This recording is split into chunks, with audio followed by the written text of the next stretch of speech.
Imagine a civilization so advanced, so formidable, that it once dictated terms to the very land that had been the undisputed cradle of ancient power. We're talking about an empire whose kings and queens commanded vast swaths of Africa, yet for some reason, their names often remain just a whisper in the grand narrative of antiquity. Well, welcome to today's Explainer. We are uncovering a story that is absolutely not a myth, but a striking historical reality that has been massively overshadowed by its famous northern neighbor. Who ruled the mighty Egyptian pharaohs? It's a question that completely challenges our traditional assumptions, isn't it? When we think of ancient power in this region, we immediately picture those legendary Egyptian pharaohs. But consider this provocative scenario. What happens when the ultimate imperial power suddenly finds itself bowing to someone else? Who on earth had the strength, the wealth, and the tactical brilliance to bring the mighty Egypt to its knees? The Kingdom of Kush. That is the answer. Rising from the fertile banks of the Nile, just south of Egypt in what we often refer to as Nubia, this place was a vibrant, bustling hub of trade, culture, and absolute military strength. Now, the very name Nubia might conjure up images of endless gold for you. And yeah, it's totally true. Precious metals flowed abundantly from their mines. But Kush was so much more than just a giant treasure chest. They were highly skilled artisans, astute diplomats, and, as we're about to see, incredibly fierce warriors. Section 1. Beyond the Shadow of Egypt. Okay, let's dive into this, because the early relationship between these two powers was just a fascinating, complex dance. For much of its early history, Kush essentially served as a vassal state, supplying the Egyptian court with vital, highly prized exotic goods. We're talking ivory, ebony, animal skins, and of course, gold. In return, Egyptian expeditions ventured deep into Nubia, leaving a pretty heavy cultural imprint of hieroglyphs, deities, and architecture. But here is what's absolutely crucial. The Kushites didn't just copy and paste from Egypt. They absorbed these influences and then uniquely forged them into something entirely their own, which really shows off their incredible cultural resilience. Section 2. Rise of the Black Pharaohs. So, let's trace how this massive power shift built up over time. Picture this. It's the 8th century BCE, and a period of intense political fragmentation has created a massive power vacuum in Egypt, leaving the once mighty empire completely vulnerable. Seizing this opportunity, Pai, the formidable ruler of Napata, launched an incredibly daring invasion of Egypt.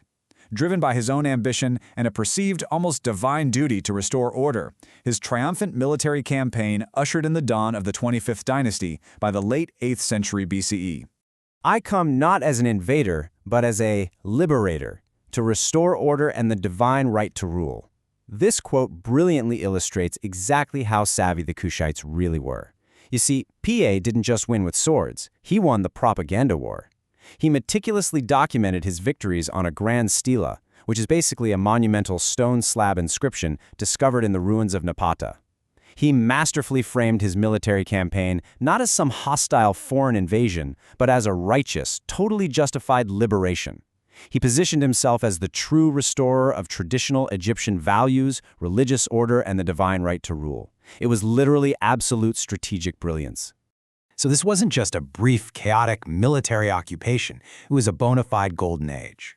Ruling directly from the northern capital of Memphis and later Thebes, these Kushite kings, the Black Pharaohs, were incredible patrons. They didn't destroy, they actually restored decaying Egyptian monuments and revived ancient religious practices that had been lost. Pais's successors totally continued this legacy. Notably, the ruler Neferker-Shabaka is credited with officially codifying Egyptian law, bringing profound stability back to the region. And visually, they injected a distinct Nubian sensibility, this really robust, powerful virility, straight into traditional Egyptian art and architecture. Taharqa, master builder and military leader. Honestly, no one embodies this specific era quite like Taharqa. He reigned for over 2 decades and was the ultimate dual threat. He presided over a time of incredible prosperity, commissioning massive building projects across both Egypt and Nubia. This included constructing numerous pyramids in his homeland, which definitely emulated Egyptian royal burials, but with a much steeper, distinctly Nubian flair. And at the exact same time, he was actively clashing on the battlefield with the rising superpower of the Near East, the Assyrians. 671 BCE. But, the shifting tides of ancient power are totally ruthless.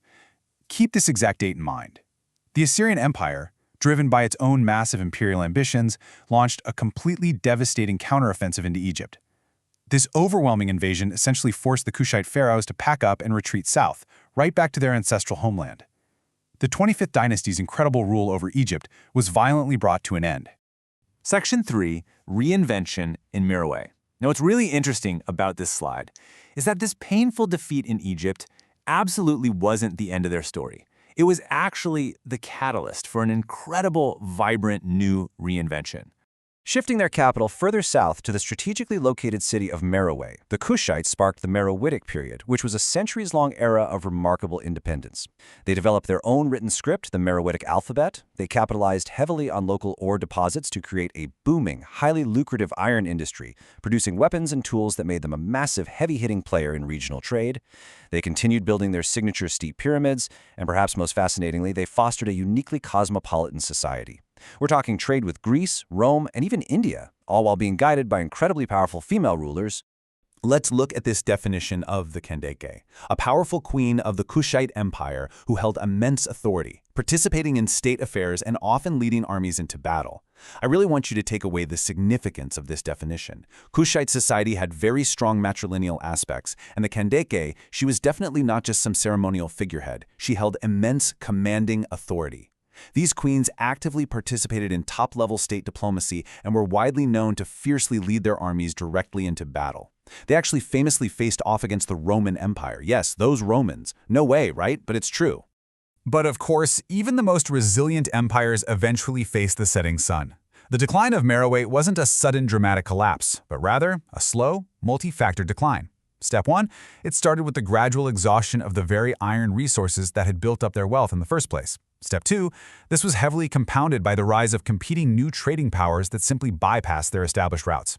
And finally, Step 3, mounting pressure and violent incursions from nomadic tribes in the surrounding desert. So, by the 4th century CE, this once mighty, incredibly cosmopolitan kingdom had ultimately fragmented into ruin. Section 4. Unearthing a Hidden Legacy. Piecing this back together has been a painstaking process of historical recovery. It's kind of like a giant puzzle. For a long time, Step 1 was relying on what little we had, just fragmented, tantalizing accounts from Greek and Roman writers, or obviously biased Egyptian records. But then came Step 2, the incredibly dedicated late 19th and 20th century archaeological excavations at cities like Napata and Meroe. Suddenly, the sheer, undeniable scale of their pyramids and temples proved this wasn't just some footnote empire. And today, we are in Step 3, the ongoing, albeit still incomplete, process of deciphering the Meroitic script. Every single new translation gives the Kushites their own authentic voice back. History is a diverse tapestry, not a monolithic narrative, and this is exactly why the story of Kush matters so much. It proves that our history isn't just one straight line dictated solely by the most famous, loudest cultures. The Nubian pharaohs weren't just a minor blip in Egyptian history. They were main characters, protagonists in their own right. They were ambitious empire builders, brilliant cultural innovators, and fierce protectors of their realm. Understanding Kush fundamentally expands our view of human civilization and the incredibly rich, complex connections that spanned across ancient Africa. Which brings us right here, leaving us with this final thrilling thought. If an empire as historically powerful, technologically advanced, and culturally influential as the Kingdom of Kush could be overlooked for so incredibly long, practically hidden right in plain sight, what other hidden empires are waiting beneath the sands? Whatever massive, game-changing chapters of the human story are out there right now, just waiting to be unearthed? Thank you so much for joining me on today's Explainer. Keep questioning the narrative and always keep exploring.